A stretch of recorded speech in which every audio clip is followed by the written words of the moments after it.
Echere m na 2020 metụtara ọtụtụ ihe m chere about 2020 mgbe ọbụla ekwesịrị ị na-esevu ego kpachara anya ọfụma maka mgbe ụkọ ga-abịa.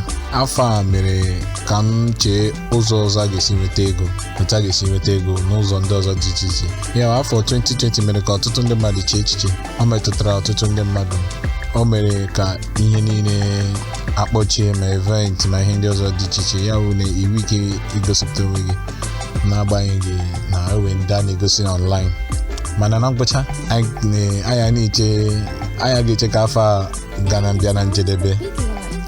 Ihe m mụtara n'afọ ahụ ị na-enwe backup na A, B and C ọgwụla naanị save. Career lesson bụ achọpụtara m ụzọ ọzọ ndị ọzọ dị iche iche a ga-esi nweta ego ma shows ma ihe ndị ọzọ dị iche iche.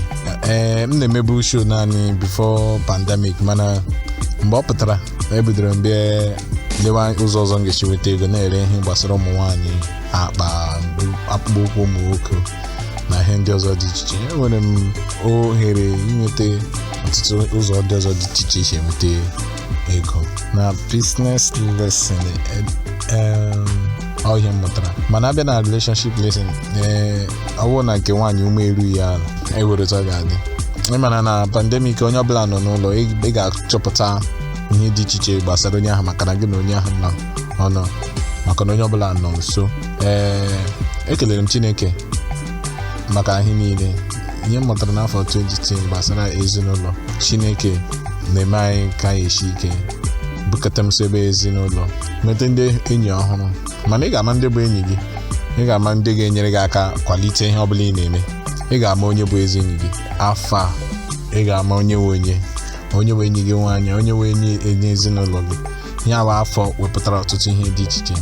Life lesson m mụtara n'ezisi ewu na-adị humble, nwee umeala na ihe niile, nwee backup plan otu m si ekwu ya mgbe ọbụla, ABC na ihe niile, nwee ụzọ dị iche iche enweta ego na ihe ndị ọzọ dị iche iche. And obi ga-adị gị mma.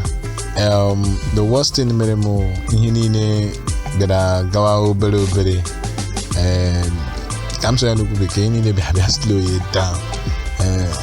So ihe niile, mana ihe ọma na n'ime ya bụ na ihe ọma pụtara n'afọ a bụ o mere ka m chee echiche, nye m ohere iche ụzọ ndị ọzọ dị iche iche gbasara akpa, efe na ihe ndị ọzọ, ka m dị creative.